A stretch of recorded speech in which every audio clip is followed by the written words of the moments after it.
Love is eternal. Yung marunong ka makontento sa sa kasintahan mo. Tanong, may kasintahan ka ba? Hindi. Yung love kasi, hindi mo alam kung bakit dumating yan sa punto na you're longing, you're quite silent. Hindi mo akalain na darating yung tao na para sa'yo, diba? Meron kasi tayong tinawag na nakatadhana para sa atin. Pero hindi rin ako minsan naniniwala dyan, diba? Kasi faith has nothing to do with your ego, diba? Your decision in life. Gagawin mo yung bang labag sa kalooban mo, yung you can't wait for perfect timing, you can't wait for that occasion. Parang the opportune time is parang gusto mong unahan yung tadhana. And what happened at the end? Anong nangyari sa huli? Diba, you will regret, magsisisi ka. But you've done that because of your choice. Choice mo yun, diba? Siguro hindi ka makapag-antay. Kasi alam natin na love has a broad definition.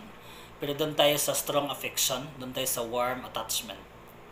Yung ikaw at yung kasintahan mo love each other, may attachment kayo sa isa't isa, and then nagkakasundo kayo, nagdi-date kayo, and sometimes yung relationship na ganyan kasi is nadidistract. Kung baga tinetest yung yung relationship niyo, how far it will go despite of all issues, despite of all problems na ma-encounter ninyo.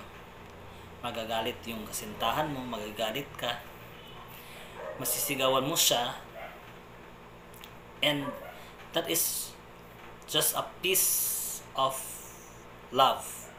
Yun lang po yung isa sa mga pira-piraso sa pagmamahal ng magkasintahan. Meron talaga yan. There's a storm of every season. Meron talaga yan. So, yung pagmamahal natin kasi hindi lang naman always masaya. Not always contented. Diba yung contentment is yung a quality or a state of being contented. Yung kontento ka na sino yung kasintahan mo. You are contented with the love na binigay sa kanya, sa'yo, o yung binigay mo sa kanya. Kontento ka na sa ganyang klaseng relasyon. You don't owe for higher than what you are expecting, di ba? Parang basta love. Hindi mo kasi ma-define yung love pag totoo talagang nagmamahalan kayong dalawa. Kasi pag nagmamahalan kayo, wala naman yung sinasabi na how to measure your love to me, and how do I measure my love to you. Ganun, di ba? So, yung relasyon na yan, pag nag-strong talaga, parang kung anong tawag doon, kung strong relationship talaga kayo, no matter what happens, pag awayin kayo, pag sabugin yung mga utak ninyo, magkagulo-gulo na kayo kung ano na lang yung magiging mga reaction ninyo dyan sa mga sa buhay niyo as boy-girl relationship. Kung matatag kayo, if you have the strong attraction, strong affection, that is love. That is love. So ngayon, kunyari okay kayo, di ba? Sa tinagal ninyong pagsasama, maisip nung kasintahan mo na mag-propose. So engaged kayo. Hindi naman siguro madaling sabihin yes. Pero sino ba naman ang mag-no, di ba? Kung mahal mo talaga yung kasintahan mo, you should say yes. Kasi bihira lang yung lalaki na pag nagmahal, kahit na inaway-away yan ng asawa, anong girlfriend, kahit anong gawin ng girlfriend sa kanya, sa bunutan niya, sampalin niya, suntukin niya, anong gawin doon ng babae sa lalaki, pag gusto ng lalaki na mapunta ka sa kanya, magiging asawa kanya soon, hindi siya bibitaw. Pero may iba kasi na minsan pag napupuno na yung lalaki din, siya na yung umiiwas. But not in the sense na maghiwalay kayo, di ba? So hindi kasi sa relasyon hindi puro mainit. Dapat kung mainit yung isa cold, yung malamig. Kailangan if there's a hot, there's cold. Ganon. Hindi pwedeng puro hot. Hindi din pwedeng puro cold. Di ba? Naku, pag malamig kayo pareho, iba na yung istorya nun. Di ba? So, you are not contented to each other na parang nag-expire na yung love niyo kung puro kayo mga malalamig na. Ano yun? Patay. Hindi. So, kung dapat dapat balance yan. Kung sino yung masungit, umiwas ka muna, di ba? Kung sino yung nagdadabog, ikaw yung iiwas para hindi na lalaki yung sitwasyon. So after engagement, pag na-engage na kayo, di ba, yung kasintahan, pag nag-engage na, syempre, magma-meet and greet na yung family, ipapakilala na, tapos mag-uusap na. Ano bang sunod doon? Di ba, kasal na. Ito yung pinaka-importante kasi you are going to challenge yourself and you are going to challenge your partner. Diba? So habang you are in the middle of preparing for your wedding, talagang meron yung mga pagsubok na darating. Kunyari, diba, sa financial. Yan. Kasi syempre, pag lalaki naman, siya talaga yung mag top doon sa financial needs para sa kasal, and support na lang yung wife, soon to be wife. May may instances din na both partners will contribute for the wedding, sila pareho. Pero depende lang kasi yan, depende din yan sa sitwasyon ng dalawa. Kasi 'di ba, hindi mo naman masabi na puro sila mayaman or may kaya, 'di ba? Pero what is important, guys, makasal kayo. Makasal kayo.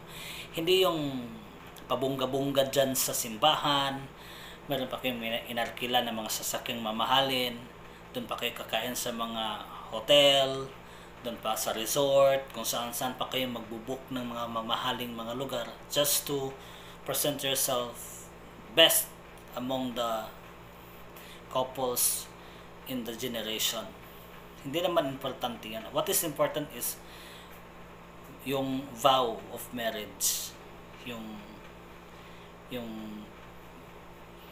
papalitan ng lalaki yung apelyido ng babae, kukunin niya yon, tas ipalit yung apelyido ng lalaki. Yung vow of marriage is yung fidelity, yung for better for worse, in sickness and in health, for richer or poorer, until death do us part. Yun po yung importante doon. And ma-witness yun ng mga ninong nyo, sponsors, yung mga parents nyo. Yun po yung importante sa wedding.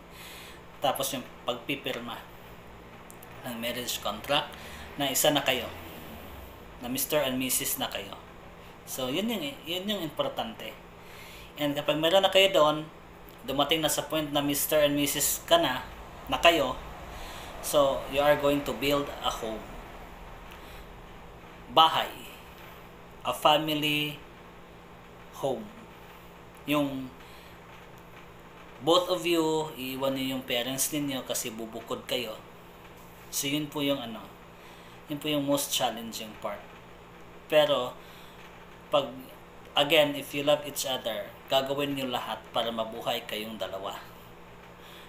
pag may ano na kayo, may anak na, yun po yung tinatawag natin family. A parent or parents plus rearing children. Yan. So, kailangan happy kayo always. Dapat ipakita nyo sa magiging mga anak ninyo na you are happy, you are contented with your relationship. Kasi, magre-reflect din yan kasi pag nakita ng mga bata na nag-aaway kayo, ano na lang sasabihin ng bata, di ba? So, kung may ano din kayo, dun sa bahay kasi, kung may problema kayong mag-asawa, huwag nyo iparinig sa mga anak ninyo. Huwag nyong ipakita sa kanila na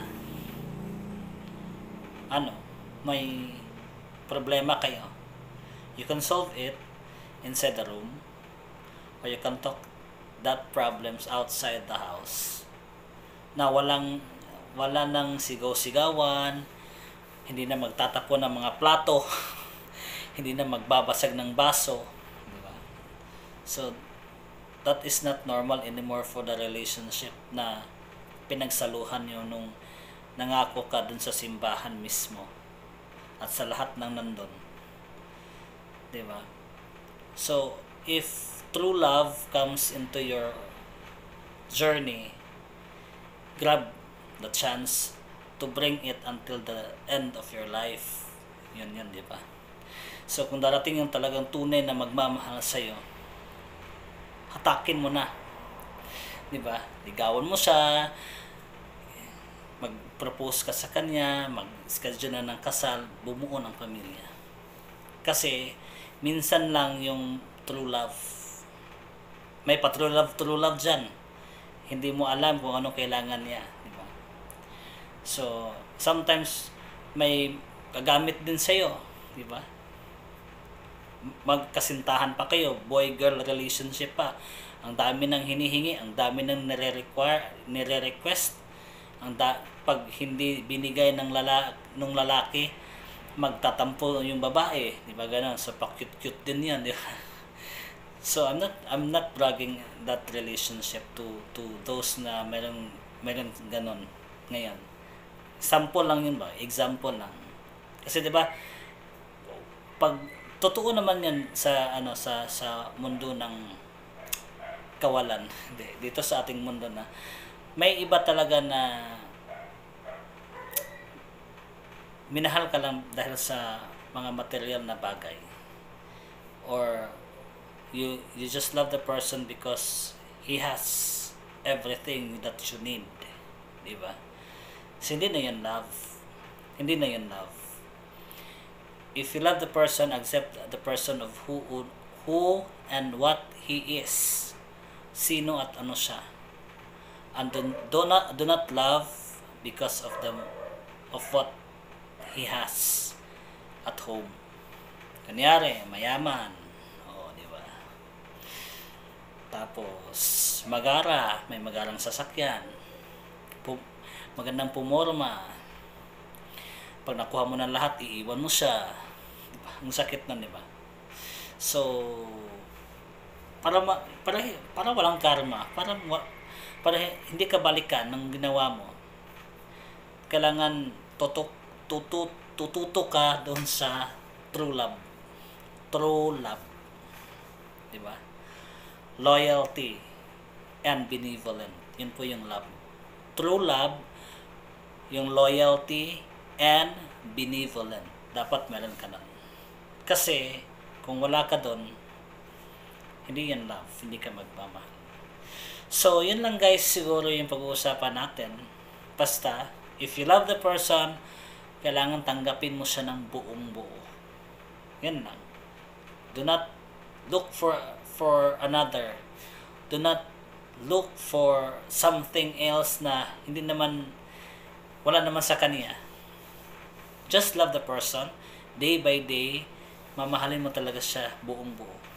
And you will realize that person is the person na inantay mo ng matagal na. So, yun. So, sa lahat po ng mga magkasintahan dyan, kailangan niyo pong ingatan yung pagmamahal niyo sa isa't isa. If you are really loving each other, dapat alagaan niyo yan. Huwag niyong hayaan na may makawala at mapunta sa iba. Okay? So, yan lang. Again guys, love is a strong affection. Warm attachment po yan. Admiration po. Tapos, if you are contented, yun po yung love. Love because you are contented. Love because you loved him. Love because you love her. And in the engagement then, it is an emotional involvement din yan. And then building a family, building a home with faith, happiness, and contentment. So maraming salamat guys. This is J. Paul Cabal Tanasas. Simpleng Guapo. Thank you for watching and God bless you. Don't forget to share this live. Don't forget to share this video. Bye-bye.